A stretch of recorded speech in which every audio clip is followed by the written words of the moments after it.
Blessings upon blessings to you. This is the Inspirational Treasure, aka Apostle Treasure, Coach Treasure, Shalonda Treasure, Williams Leonard, Prophet Shalonda. Whatever treasure you're looking for, we are all here just trying to be of service the best way that I can and according to how I was made. I want to share, and I told you that I would, share myself in different times. You're going to get the deep me. You're going to get the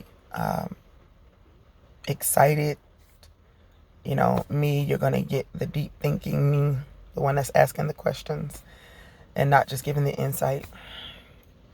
And you're going to get the one that is very transparent, because I believe ultimately that no matter what our role is in this life, we all have something that we have to grow through, journey through. And so I made a post, or I put a note up on my Facebook page that says that the temptation to stop loving people is the hardest press. Somebody might say, no, the temptation not to love yourself is the hardest press. It can be very detrimental if you do not learn how to love yourself and accept yourself unconditionally the way that God does. And of course, if you don't know how to love yourself, then you're not able to really love others. Y'all forgive my little gum on the side of my mouth. I'm not going to throw it away just yet. So I'm going to keep it over here so you don't have to see it. But loving others is a great temptation. Not loving others anymore is a great temptation. Why do you say that, Apostle? Because it is in that, right? The pain, the hurt, and all those things that we hold, which is why it's important to love yourself, heal from all of that, get that stuff out of your system. But what happens when you don't heal that? Well, when you don't heal that, then now other people become the target of your projection. I spend a lot of time in introspection and reflection, and sometimes I get silent because the way that I may want to respond to something, I'm doing my best not to. Because ultimately, my one little impulsive moment can change somebody else's life forever. It can cause a lot. People have been killed because of what we hold inside. People have been damaged, crushed because of what we hold and that we don't heal within ourselves. Then a person being themselves, going through their own unfolding, awakening, growth, something that they do, the smallest little thing, can cause an outburst or outrage. And believe me, I definitely have been a 0 to 100 person in my life. And of course, those things stem from being bullied, from being misunderstood, from just in general. I'm the youngest child. I have a lot of kids, and eventually you start feeling like the bottom for real, like you got everything on top of you to try to perform or be what everybody else wants you to be. And these are some of the things that I'm always reflective about, and that cause me to check myself as much as I can. If I'm aware of something. If I'm not aware of it, I'm just going to keep living like I normally do. But if I'm aware of it, I'm going to try my best to just reflect in that, to be as silent as possible so that I can work it out, so that I don't respond the way I may want to in that moment. It's the reason why Christ Joshua, and even much of the sacred writings and teachings that we've gathered over time, has been about how you, me, us personally need to handle things.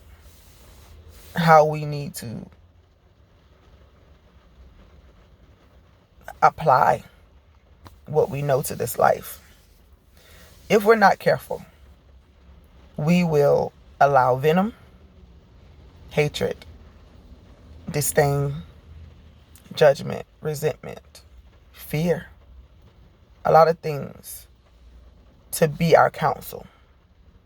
So when we hear somebody else, or we share it with somebody else and they're telling us what to do, and they're speaking from their place of venom, or they're speaking from their place of, you know what I learned is people treat you like this is what you got to do. Well, it is very tempting to lean into that counsel. But there's a reason why the scriptures tell us to seek wise counsel if we're going to get counsel, because wise counsel is always just. It's going to see things from as many perspectives as possible and then try to sort it out based on that. And believe me, when you sit with a person of wisdom, everybody in the room has to take inventory of themselves. It's not a choosing of sides. It's not a, I favor you over them. It is simply, hey, what do we all need to do on the inside of ourselves so that this doesn't continue? Do you realize that most of us are, not most of us, but all of us pretty much are having the same inner battles? We're having the same conversations with ourselves and with others. And we are making it to where, justifiable that we are mean and nasty and hateful. That we are all of a sudden about ourselves, lovers of ourselves, with the exclusion of others. We get hard, we get callous, and we think that that's the way that we are to survive. But we have to find a balance, and that's where I find myself in this moment of my life, trying to find that balance between being sure that I continue to love myself, give myself what I need in this moment, give myself the breaths that I need, give myself the time for solitude and prayer, and really just going within me. That's self-care, being reflective, making sure that certain things don't fester within me, and that I don't allow my aggravations and my frustrations to push me over an edge. And it's very tempting, y'all. I know it is. It takes a lot for me to finally get to the place where I'm like, oh my God, I just can't deal with this right now. But I begin to look at how people respond to me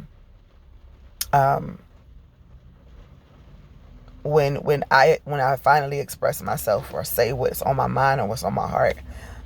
When I finally am honest enough to say, this bothers me, or what about this? If someone's responsible for something concerning me, they take responsibility for it, or they say, hey, I want to do this, or I'm going to do this for you, and then they do that. But then when something is not quite right and I ask questions, or I voice my thoughts, then it seems like I'm either brushed off, or it's not that serious, or man, ain't nobody paying attention to that. It's just different things. If I ask for something to be done and it's not, and then I take a while, weeks, months, and just kind of watch to see what's going to happen, watch to see whether or not I'm going to be considered, and then I'm not, or it just slips their mind, or they just didn't remember to do it. I find myself going within myself many a times as to not be so aggravated and so frustrated that I sever relationships or ties. The Great Commission is for us to love, bear the burdens of one another. And so I have to always make sure that I'm doing a self-check. What that heart look like, Apostle? So that I don't settle into that. and keep it. But I wanted to show you guys, and even for you listening to my tone, those of you who, who are trying to read me right now, like, what's going on with her? And she, you may want to ask some questions and all that. It's not anything that's going to take me over the edge, but I definitely feel the frustration and the aggravation. But instead of, just literally letting it rip, I just decided to go within. I'm learning to wait to say what I need to say, if that's possible. And this is a place of maturity and growth, to be able to not just respond to everything that's said or done. Making sure that I'm looking at the heart of people instead of looking at the actions, because looking at the actions of people will make you think that they're not for you, they don't love you, they don't care. But going back to look at the heart, after I look at my own heart, going to look at the heart of the people, is to really see that, everybody's still working through something. So don't allow the acting outs to cause you to not want to love, to not want to be present for people, to go into this shell and, F the world, and it's all about me and mine, and, and somehow we think that we've come to a place of wisdom when we do that, but that's the opposite of love. Love understands that it's not all about us as individuals, but love does leave room for us to be unique individuals and to live this life, walk our path. But in that, we must also consider others. So leave some comments. Let me know what your thoughts are. Some of you may say, well, no, you got to be about yourself, and don't nobody care about you. You can't care about them. And some of y'all may say, well, I love people, but to a certain extent. So all of those things are speaking the opposite of unconditional love. I want you to speak to me from a place of reflection, from a place of prayer, from a place of, really thinking on these things, to monitor how our pains, our hurts, our traumas, our childhood stuff, what we've gone through has literally led our life. And we may even be justified in what we're saying. But when our action causes a hole, when our actions causes somebody to break, isn't that the same thing that the person did to you to cause you to get to this place that you're in of anger and fear and brokenness and, oh, I'm all about me? So, I consider it, because I don't want to become the very thing that I despise. I want to forgive it. I want to love through it. And I want to understand that everybody has a thing. And I want people to understand that I'm a part of that everybody, I have a thing too. I have my feelings. I have my emotions. I have the things that that will tip me, Feeling disrespected for sure is one of them things. Constantly repeating myself, but not every day, just repeating myself week after week, month after month. Yeah, I have feelings too. And that's all I say. Yes, I'm loving. Yes, I absolutely do love you. And I love to embrace people, and I love to make people smile, and I love to have conversations, but I have feelings too. And if my feelings to you are irrelevant, don't matter, that's interesting, to say the least. Even if you think I'm doing too much, give me space to feel and to express. But I have to be responsible for not causing a hole in somebody else. I want y'all to think on these things for real. You need to listen to this multiple times, okay? But frustration, anger, dismay, disappointment, all those things will come, especially when a person feels dishonored over and over and over. But I can make it all about me, my feelings, my emotions, my whatever. But over the years, I realized that no matter how much you voice, how much you think, how much you feel, you got to be able to still deal with yourself and how you respond. So now I understand it a whole lot more, that when I was in arguments with people over the years, when they would walk away to catch a breath, it was because they were trying to figure out how to maintain and how not to go over the edge with me. And I appreciate it. So now I just get quiet, get silent. If I got to walk away, if I got to leave, if I got to tell that person, if we're communicating online virtually, that, hey, just give me a couple of days and we'll talk again. That simply means that I need to process. And I need to ask myself that question, girl, what that heart looking like? What you got going on? And address it until I'm ready to talk. Because I want to be loving in all that I do. And sometimes that means being loving to me first, which means going within, evaluating what's going on, dealing with that pain, not letting it fester. And then I can love my neighbor as I love myself, and we can have a discussion. But anyway, just wanted to share that. Think on these things, moments with you. And I pray that everything is well. Everything is well with you. We're still working on this gratitude. And I'm going to keep working on this gratitude every day. Switching my focus. Being mindful that even in the toughest times, the roughest times, the most misunderstood times, gratitude is still in order. And I am grateful. I'm even grateful for the opportunity to be able to learn and to grow. So that's it for today.